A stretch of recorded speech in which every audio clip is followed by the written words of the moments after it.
speaking, particularly this year, since he has served the class quite ably as president. Genuinely worldly, Charles came to Ann Arbor and Green Hills after living for years in London and Cairo. This perspective certainly has made Charles who he is: confident, independent, savvy, and curious.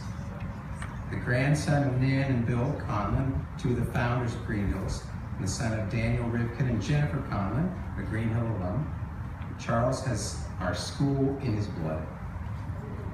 Having had Charles in class this year, I can say assuredly that his classmates chose him to speak because he is intelligent, compelling, articulate, and funnier than the rest of us. Welcome, Charles.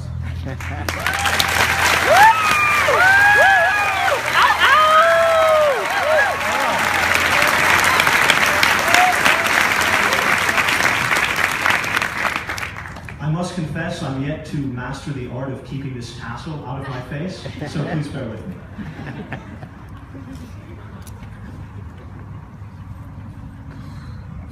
My fellow classmates, parents, esteemed faculty, it's my privilege to be speaking to you today.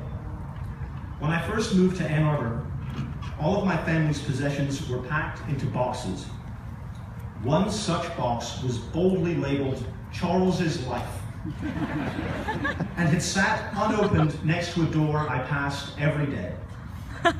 It remained unopened mostly because I was gripped with terror as to what I would find inside. What, for example, should I think if the box was empty?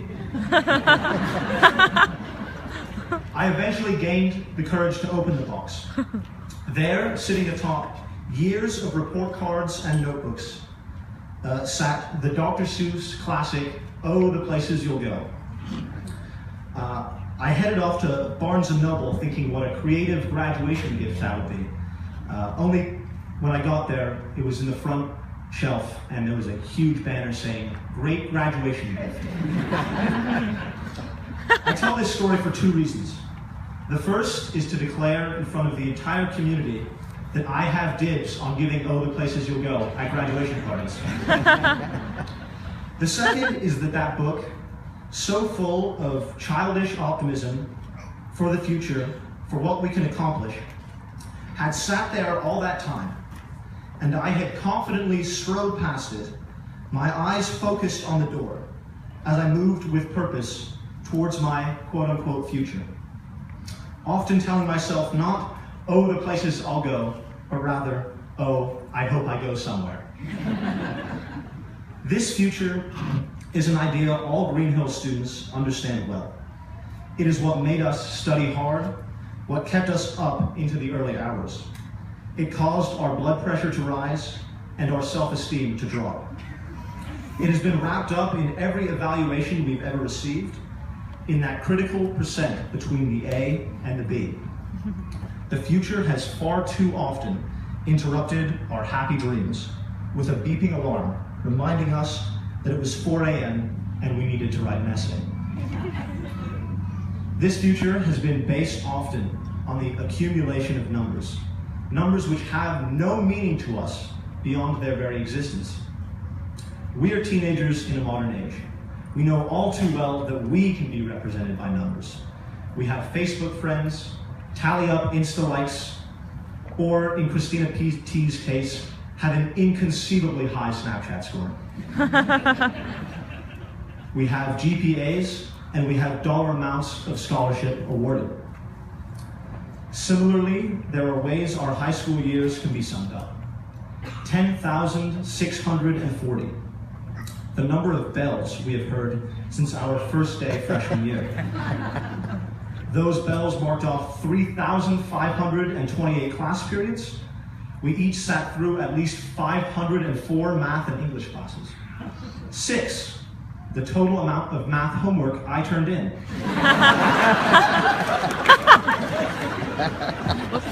60,000, approximately how many words we've written. Unless you're Alex Reeves, who wrote a 247-page award-winning space settlement document. He has no words to be clear. 600,000, the number of special assemblies. It's not the actual number, but sometimes it felt that way. Now I know what you're saying.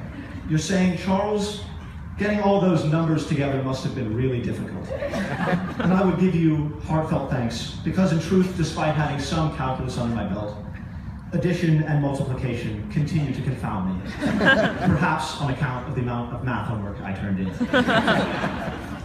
But the truth is, that was the easiest possible way to sum up 4 years of laughs, of tears, of meals at all hours of the day, and of caring for one another. There's no number which can describe that smile from a classmate at the end of a difficult day.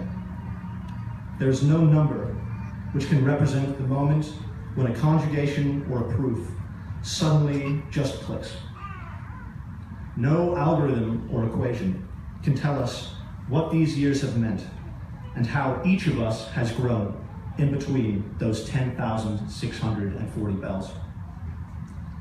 Green Hills was made special because we weren't constantly in the helpless pursuit of numbers. If you want to argue with me on that, I'll bring up the times we decorated our forum, admittedly to varying degrees of success. I'll bring up the times we ate noodles to support a friend. I talk about the time we went to Huron, cheered and celebrated a 4-1 field hockey defeat the way only this school and this grade ever could. I talk of all those tiny moments of such limited consequence no one would ever think to remember, but they made their tiny impact on each of us. These are the moments where we were in search. These were not moments where we were in search of a future we don't fully understand. These were moments of living. These are the moments which made up our wonderful 4 years together, and they cannot be counted.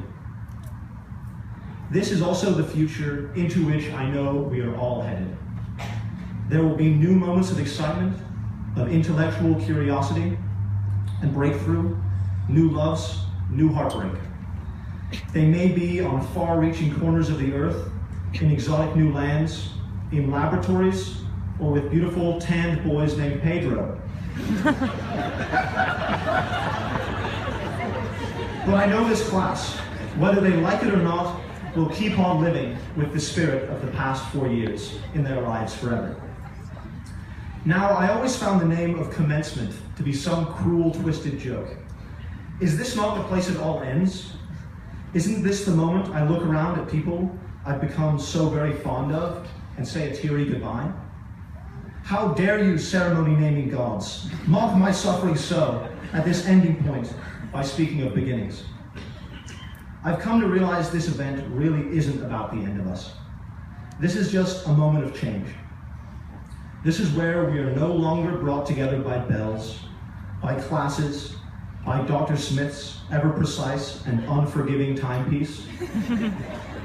No longer will there be cinder block walls which force us to mingle with one another. From this point on, the class of 2015 will be brought together by one and only one thing: love for one another. This is what persists, beyond any number you can conjure or have next to your name. And for that reason, I know today I and many others will be saying relatively few goodbyes, and many more see you laters. To Green Hills, on behalf of the class of 2015, I say thank you. You have housed us in our highest and lowest moments, seen our best and our worst hair days. Know that you will always find a friend in us, and it has been an incredible privilege to go here. And to the class of 2015, on behalf of Charles Rivkin, I say thank you. You've housed me in my highest and lowest moments. You will always have a friend in me, and it has been my privilege to be your class president, one I will never forget and never stop being thankful for. Now go off. Don't collect numbers. At some point, you'll find you have no use for them. They are as brief and passing as the ringing of a bell, perhaps moving you forward, but never creating those memories which made Green Hills meaningful. Instead, do those incredible things only we know we are capable of. Have those moments which change nothing in the world except in the tiny way they change you. And if at any point on your journey you feel afraid, don't worry. The class of 2015 will be right beside you the whole way. Oh, the places we'll go. Thank you.